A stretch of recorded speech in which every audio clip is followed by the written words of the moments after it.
Hello friends, आप सभी का फिर से स्वागत है। दोस्तों, कौन सा युद्ध किसके मध्य हुआ और उन युद्धों में विजेता कौन हुआ और कौन पराजित हुआ, यह सब कुछ ट्रिक से इस वीडियो के माध्यम से हम आज याद करेंगे। रटना बिल्कुल भी नहीं है, बस आप पूरा वीडियो ध्यान से देखते चले जाइए, वो भी बिना स्किप किए। सब कुछ आपको अपने आप याद होता चला जाएगा। वीडियो के अंत में मैं आपका एक छोटा सा टेस्ट भी ले लूँगा और आप देखिएगा कि लास्ट में आप सभी प्रश्नों का उत्तर कितनी आसानी से दे देते हैं। साथियों, इस वीडियो में मैंने सभी प्रमुख ऐतिहासिक युद्धों को कवर किया है, जो आपको डिफरेंट एग्जाम्स में काफ़ी मदद करेगा। और इस वीडियो में बताए गए ट्रिक से आप कौन सा युद्ध किनके मध्य हुआ और कौन विजेता रहा, कौन पराजित हुआ, भविष्य में कभी नहीं भूलेंगे। तो चलिए शुरू करते हैं। सबसे पहला नंबर पे आप देखते हैं कि तराइन का प्रथम युद्ध 1191 ईस्वी में पृथ्वीराज चौहान और मोहम्मद गौरी के बीच हुआ था। दोस्तों, अगर आपको याद करना हो कि कौन सा युद्ध किस वर्ष हुआ, तो उसके लिए मैंने अलग से 2 सेपरेट वीडियोस बना रखे हैं, जो आपको नीचे लिंक में डिस्क्रिप्ट करके देख सकते हैं। तो यहाँ पे हम आते हैं तराइन का प्रथम युद्ध, जो कि 1191 में ईस्वी में हुआ था। तो इसमें हमें ट्रिक से कैसे याद रखेंगे कि पृथ्वीराज चौहान और मोहम्मद गौरी के बीच हुआ, ये कैसे याद रहेगा। तो आपको कल्पना करना है, आपको सोचना है। यहाँ पे देखिए तराइन का प्रथम, तराइन यहाँ पे लिखा हुआ है, तो शब्दों पे ध्यान देते हुए आप देख सकते हैं कि तराइन में से हम तराई निकाल लेते हैं।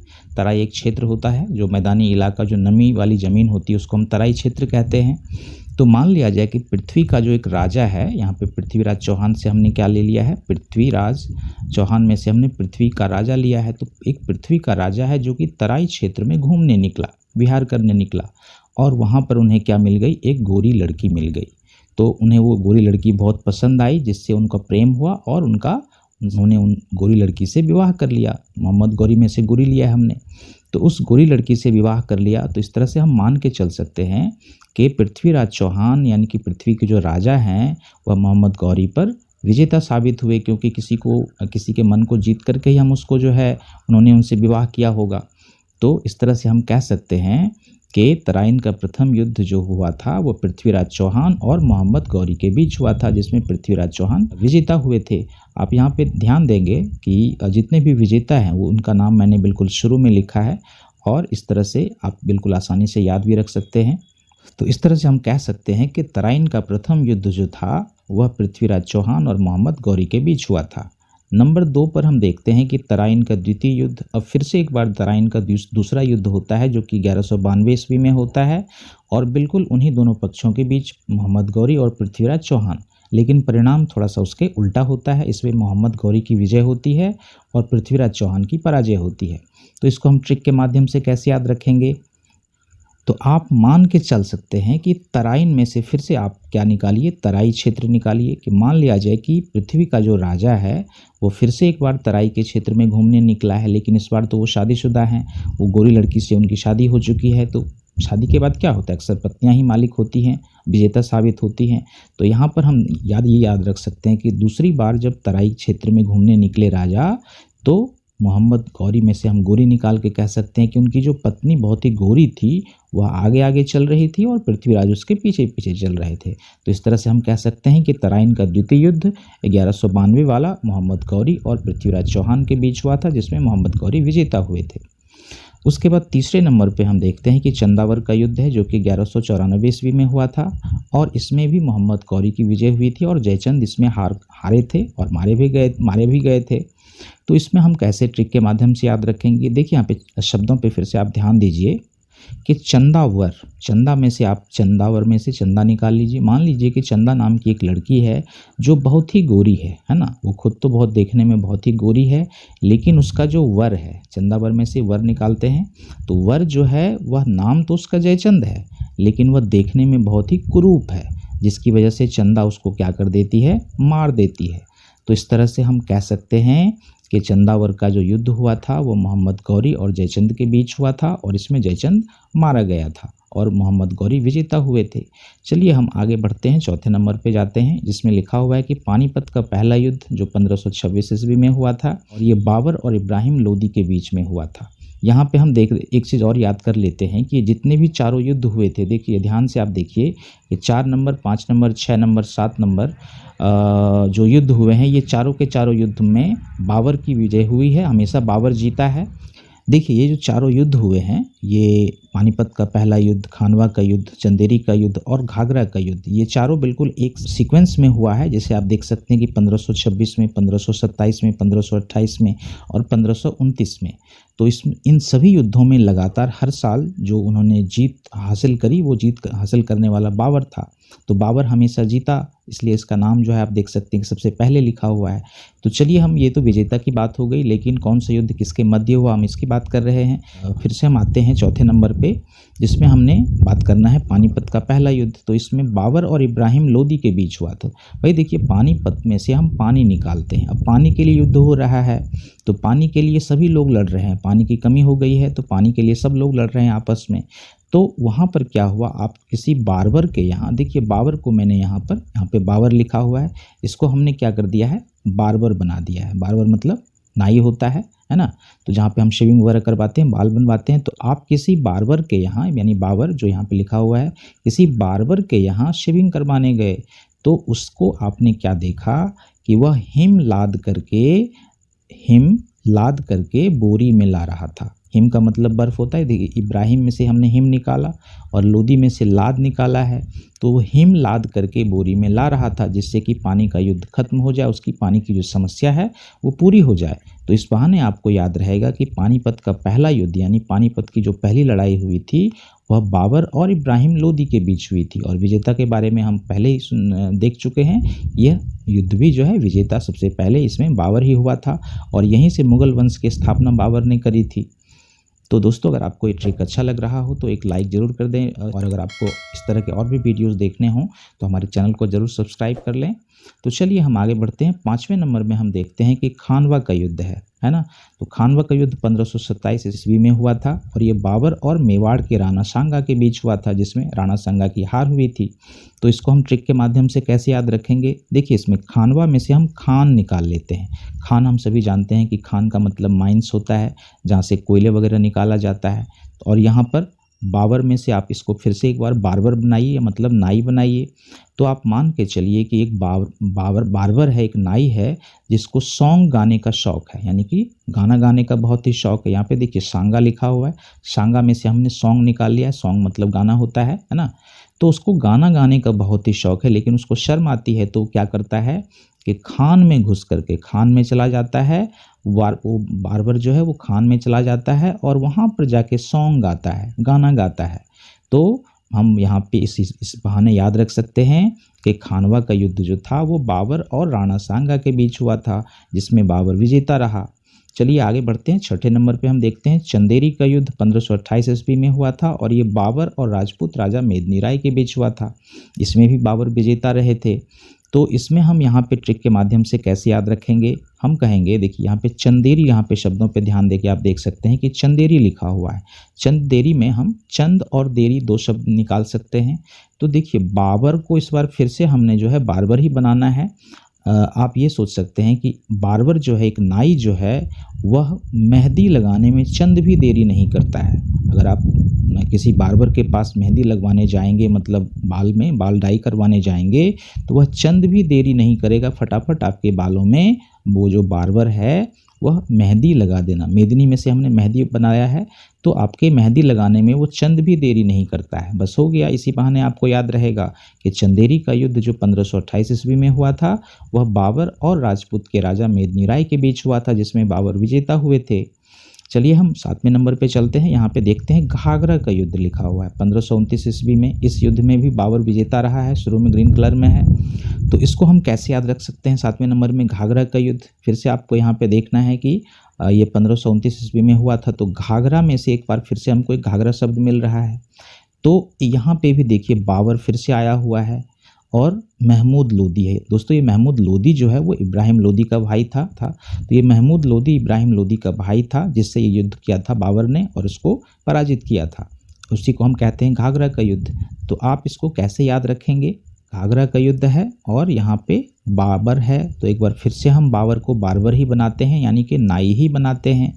तो एक बार क्या हुआ कि नाई जो था, वो आपके शहर का या गाँव का नाई जो था, उसके पास बिल्कुल कोई जो है शेविंग करवाने नहीं आने लगा, कस्टमर कम होने लगा। तो उसने क्या किया, एक घाघरा पहन लिया और महमूद की तरह, यानी जो कॉमेडियन महमूद है, फिल्मों में आपने देखा होगा, कॉमेडियन महमूद की तरह जो है वो लोगों को नाच गाना दिखाने लगा, है ना। ये बार्बर जो है ना, यानी कि बाबर से हमने बार्बर बनाया है, ये बार्बर जो है जब उसका काम नहीं चलने लगा तो उसने घाघरा पहन करके लोगों को महमूद की तरह नाच गाना करके दिखाने लगा और उससे उसकी कमाई होने लगी।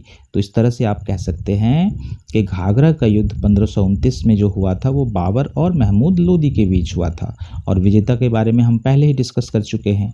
तो दोस्तों आपसे गुजारिश है कि आप इस वीडियो को पूरा अंत तक देखें, तो मुझे पूरा भरोसा है कि आपको ये सारे के सारे युद्ध किनके मध्य हुए थे बिल्कुल अच्छी तरीके से याद हो जाएगा और इसको आप कभी भी बाद में रिकॉल कर पाएंगे। तो चलिए हम आगे बढ़ते हैं, देखते हैं कि दूसरे स्लाइड में कौन से युद्ध हैं। तो यहाँ पे देख सकते हैं कि 8वें नंबर में है देवरा का युद्ध, जो कि 1531 ईस्वी में हुमायूं और महमूद लोदी के बीच हुआ था। यहाँ पे भी इस पेज में भी आप देख सकते हैं कि जो ग्रीन कलर में जो शुरू में नाम लिखे हुए हैं वो हमेशा विजेता है। तो आप कैसे याद रखेंगे, आप इसको यूँ सोचिए कि देवरा में से आप देवर याद रखिए, है ना। मान लिया जाए आप एक फीमेल हैं और आपका एक देवर है जो कि हुमा को बहुत ही प्रेम करता है। हुमा, हमने हुमायूं में से हुमा लिया है। हुमा नाम की एक मॉडल है, एक्ट्रेस है, जो कि बहुत सारी फिल्मों में काम करती है और देखने में बहुत ही खूबसूरत है। तो कल्पना कर लेना है बस कि आपका जो देवर है वो हुमा के पीछे बहुत ही पागल हुआ पड़ा है और वह इतना उससे प्रेम करता है कि उसके सामने वह महमूद की तरह नाच गाना भी कर सकता है, महमूद की तरह भी रह सकता है उसे इम्प्रेस करने के लिए। तो बस याद आ जाएगा आपको इस बहाने कि देवरा का युद्ध जो था वो हुमायूं और महमूद लोदी के बीच हुआ था और इसमें विजेता हुमायूं हुए हैं। तो इसको कैसे हम याद रखेंगे, क्योंकि हम जानते हैं कि हुमायूं जो है में से हमने हुमा लिया है, तो हम सभी जानते हैं कि हुमा जो लड़की है, एक्ट्रेस है, वो अभी जिंदा है। तो हम कह सकते हैं, एक तरह से मान के चल सकते हैं दिमाग में कि हुमा जो है अभी जीवित है, इसलिए हम उसी को विजेता मान के चल सकते हैं। और महमूद जो एक्टर है पुराना, वो तो स्वर्ग सिधार गए हैं। तो इस तरह से हम याद रख सकते हैं कि विजेता इसमें हुमायूं हुआ और महमूद लोदी पराजित हुए। चलिए हम 9वें नंबर पे देखते हैं। तो लिखा है चौसा का युद्ध और यहाँ पे है शेरशाह सूरी और मुगल शासक हुमायूं के बीच हुआ था ये युद्ध। तो हम ट्रिक कैसे यूज करेंगे इसके अंदर, तो आप चौसा को मौसा बनाइए। आप सोच के चलिए कि आपके एक मौसा हैं जो कि बहुत ही शेर हैं मतलब बहुत ही साहसी व्यक्ति हो, साहसी व्यक्ति को हम शेर कहते हैं। तो बहुत ही शेर जो हैं वो आपके जो मौसा हैं वो बहुत ही शेर हैं, मतलब साहसी हैं, हिम्मती हैं, है ना, और वो बहुत ही शूरवीर भी हैं। तो शेरशाह सूरी से हम शेर ले लेते हैं और सूरी ले लेते हैं कि जो मौसा हैं वो बहुत ही शेर की तरह हैं, जो कि बहुत ही हिम्मत वाले हैं और वो कभी भी हुमा जैसी लड़की को पीछे भी भाग नहीं सकते। अब जैसे देखिए, हुमायूं में से हमने हुमा निकाला हुआ था, तो सब जगह हमने इसको हुमा ही लिया है। तो हुमा जो देखने में बहुत ही खूबसूरत है, उसके बावजूद भी आपके मौसा इतने हिम्मत वाले हैं, ये हुमा के सामने बिल्कुल पीछे नहीं हटते, उनसे कोई कंप्रोमाइज़ नहीं करते। यहाँ पे हम देख सकते हैं कि शेरशाह लिखा हुआ है, वो शेर की तरह उसके सामने जो है बिल्कुल कभी झुकते नहीं हैं। तो हम इस तरह से बोल सकते हैं कि चौसा का युद्ध जो है वह शेरशाह सूरी और मुगल शासक हुमायूं के बीच हुआ था, जिसमें शेरशाह सूरी जो है वो विजेता रहे थे। 10वें नंबर में हम देख सकते हैं कि कन्नौज या बेलग्राम का युद्ध है, जो कि 1540 ईस्वी में हुआ था। दोस्तों मैं आपको एक बार फिर से याद दिला दूं कि अगर आपको ईयर्स याद करने हो कि कौन सा युद्ध किस वर्ष हुआ, तो उसके लिए मैंने अलग से सेपरेट वीडियोस बना रखे हैं, उसका लिंक आपको डिस्क्रिप्शन में मिलेगा, आप वहां से देख सकते हैं। वो भी वीडियोस आपको बहुत ही अच्छा लगेगा। तो 10वें नंबर पे है कन्नौज या बेलग्राम का युद्ध, जो 1540 ईस्वी में हुआ था और ये भी शेरशाह सूरी और मुगल शासक हुमायूं के बीच ही हुआ था। तो यहाँ पे देखिए कन्नौज, फिर से शब्दों पे ध्यान देते हुए हमको देखना है कि कन्नौज ध्यान दीजिए कि कन्नौज में दो शब्द आपको मिलेंगे, कान और नौज, है ना, कान और नौज। तो यहाँ पे आप कल्पना करिए कि शेर जो है, शेरशाह में से आप निकाल लेते हैं शेर। एक शेर है जो कि हुमा को देख करके, यहाँ भी हुमायूं है तो हुमायूं में हमने क्या लिया है, हुमायूं में से हमने हुमा ले लिया है। तो हुमा को देख करके वो शेर जो है वह अपने कान और नोज नोच रहा है ना। उसे बहुत ही गुस्सा आया। क्यों गुस्सा आया? क्योंकि उसने बहुत सारे लोगों को तंग किया, है ना। आप देख सकते हैं किसी के देवर को उसने परेशान किया। तो इस तरह से वह शेर जो था उसे बहुत ही गुस्सा आया और गुस्सा के मारे वो अपने कान और नोज को नोचने लगा हुमा को देख करके, और अंत में उसने हुमा को मार दिया यानी खा गया। तो यहाँ पे हम बस बड़ी आसानी से कह सकते हैं कि कन्नौज या बेलग्राम का युद्ध जो था वह शेरशाह सूरी और मुगल शासक हुमायूं के बीच हुआ था, जिसमें शेरशाह सूरी विजेता रहे थे। 11 नंबर पे हम देखते हैं कि सरहिंद का युद्ध है और ये 1555 ईस्वी में मुगल शासक हुमायूं और शेरशाह सूरी के बीच लड़ा गया था। तो यहाँ पर देखिए कि इससे दो पहले युद्ध जो हुए हैं, जैसे कि चौसा का युद्ध में शेरशाह सूरी विजेता रहे थे, उसके बाद फिर दूसरा जो युद्ध हुआ कन्नौज का, उसमें भी शेरशाह सूरी विजेता हुए। लेकिन सरहिंद का युद्ध जो 1555 में हुआ था, ये यहाँ पे परिणाम इसके उलट हुआ। यहाँ पे मुगल शासक हुमायूं जीते और उसके बाद शेरशाह सूरी पराजित हुए। तो आप इसको ट्रिक के माध्यम से कैसे याद रखेंगे? अब देखिए यहाँ पे सरहिंद का युद्ध है ना, तो सरहिंद में से हम सरहद निकाल सकते हैं। सरहिंद को हम सरहद बोल सकते हैं, सरहद का मतलब बॉर्डर होता है। तो मान लिया जाए कि ये हुमायूं में से हम फिर एक बार हुमा निकाल लेते हैं। हुमा जिसके बारे में हमने कई बार चर्चा करी है कि वो एक फिल्म एक्ट्रेस है और देखने में बहुत ही खूबसूरत है। तो मान लिया जाए कि सरहद पर हुमा को भेज दिया जाता है दुश्मनों से लड़ने के लिए। तो अब हुमा जो है एक लड़की है, तो वो कैसे लड़ेगी? तो वो क्या करती है वहाँ पर दुश्मनों के साथ सरहद पर बैठ करके कि वो शेर सुनाना शुरू करती है ना, शेर व शायरी। शेरशाह में से हम शेर निकाल लेते हैं, तो वह शेर व शायरी करना शुरू करती है और वो शेर जो सुनाती है दुश्मनों को, वो भी सुर में सुनाती है। ठीक है, सूरी में से हम सुर निकाल लेते हैं। तो शेर सुनाती है सुर में, और सुर में सुना सुना करके दुश्मनों को हंसा हंसा कर वो क्या करती है, सरहद पर अपने दुश्मनों को मारती है।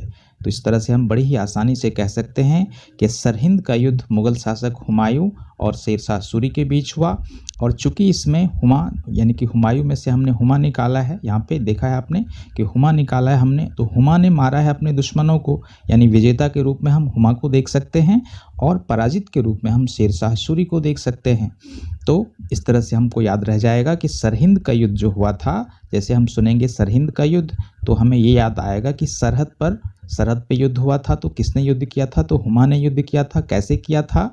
तो शेर सुना करके हंसा हंसा के उसने दुश्मनों को सरहद पर मारा था। तो सरहिंद का युद्ध मुगल शासक हुमायूं और शेरशाह सूरी के बीच हुआ था और विजेता के रूप में मुगल शासक हुमायूं हुए थे। चलिए हम आगे बढ़ते हैं और देखते हैं कि आगे हमारा क्या है। 12 नंबर पे है पानीपत का द्वितीय युद्ध, दूसरा युद्ध जो कि अकबर और हेमू के बीच हुआ था। तो यहाँ पर फिर से हम देखते हैं कि पानी के लिए युद्ध हो रहा है ना, पानीपत में से पानी निकालते हैं तो पानी के लिए एक बार फिर से युद्ध हो रहा है। तो कब युद्ध हो रहा है? तो देखिए यहाँ पे हेमू लिखा हुआ है ना, हुमा अलग है और हेमू अलग है। हुमायूं से हमने हुमा लिया है और हेमू जो है वो अलग व्यक्ति है।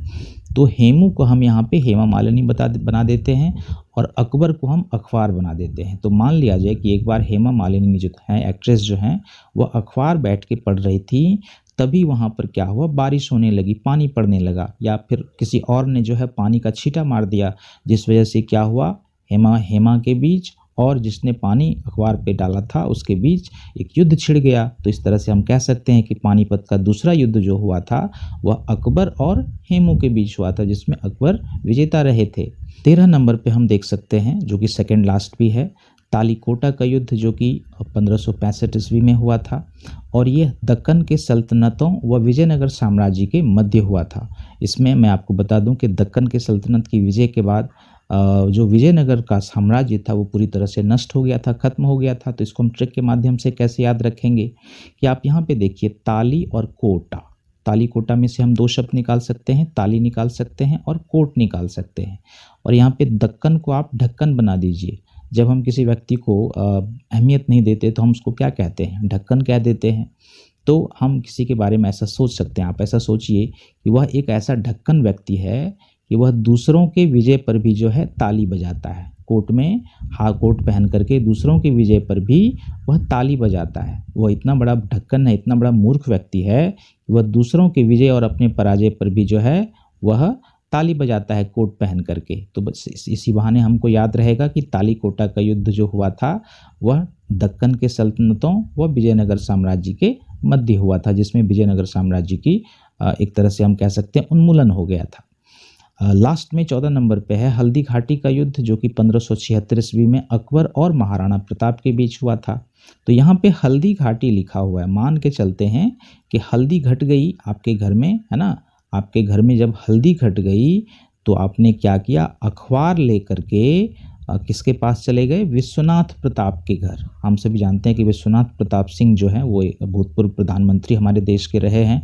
तो उस प्रताप के बहाने आपको महाराणा प्रताप याद आएगा कि अखबार लेकर आप हल्दी किससे मांगने गए थे? विश्वनाथ प्रताप सिंह के घर गए थे। तो आपको हल्दी जब घट गई थी तो आपने किसमें लाया था? अखबार में विश्वनाथ प्रताप के यहाँ से थोड़ी हल्दी लेके आए थे। तब जाकर के जो है आपकी हल्दी की कमी पूरी हुई। तो इस बहाने हम कह सकते हैं कि हल्दी घाटी का जो युद्ध हुआ था वह अकबर और महाराणा प्रताप के बीच। अकबर को हमने अखबार बनाया है और महाराणा प्रताप को हमने विश्वनाथ प्रताप बनाया है। हालांकि इसमें मैंने अकबर को ग्रीन कलर में विजेता घोषित किया है, लेकिन इसके बारे में अभी भी मतभेद बना हुआ है। बहुत सारे इतिहासकारों का कहना है कि उसमें अकबर पराजित हुआ था और महाराणा प्रताप विजेता रहे थे, लेकिन कुछ का कहना है कि नहीं, अकबर विजेता रहे थे और महाराणा प्रताप पराजित हुए थे। तो मैं इसके लिए आपके ऊपर छोड़ता हूँ, आपको जैसा भी अच्छा लगे वो आप करिएगा। तो आगे हम बढ़ के देखते हैं, छोटा सा आपका टेस्ट ले लेते हैं। तो यहाँ पे आप सबसे पहले देख सकते हैं नंबर 1 पर यहाँ पे लिखा हुआ है कि देवरा का युद्ध किनके किनके बीच हुआ। 4 ऑप्शंस आपके सामने नज़र आ रहे हों, आप इसका उत्तर जो है कमेंट बॉक्स में ज़रूर लिखेंगे। नंबर 2 का जो क्वेश्चन है वो है सरहिंद का युद्ध। यह सरहिंद का युद्ध किन किन के बीच हुआ था? ये है उनके ऑप्शंस 4 नीचे नज़र में आएंगे आपको। उसके बाद एक और क्वेश्चन है हल्दी घाटी का युद्ध और किन के बीच हुआ था? इसके ऑप्शंस भी आपको नीचे नज़र आ रहे हैं। तो इसके जो आंसर हैं वो हमें कमेंट बॉक्स में ज़रूर लिखिएगा। तो चलिए आज के वीडियो में बस इतना ही, फिर मिलते हैं किसी और वीडियोज़ में। तब तक के लिए जय हिंद।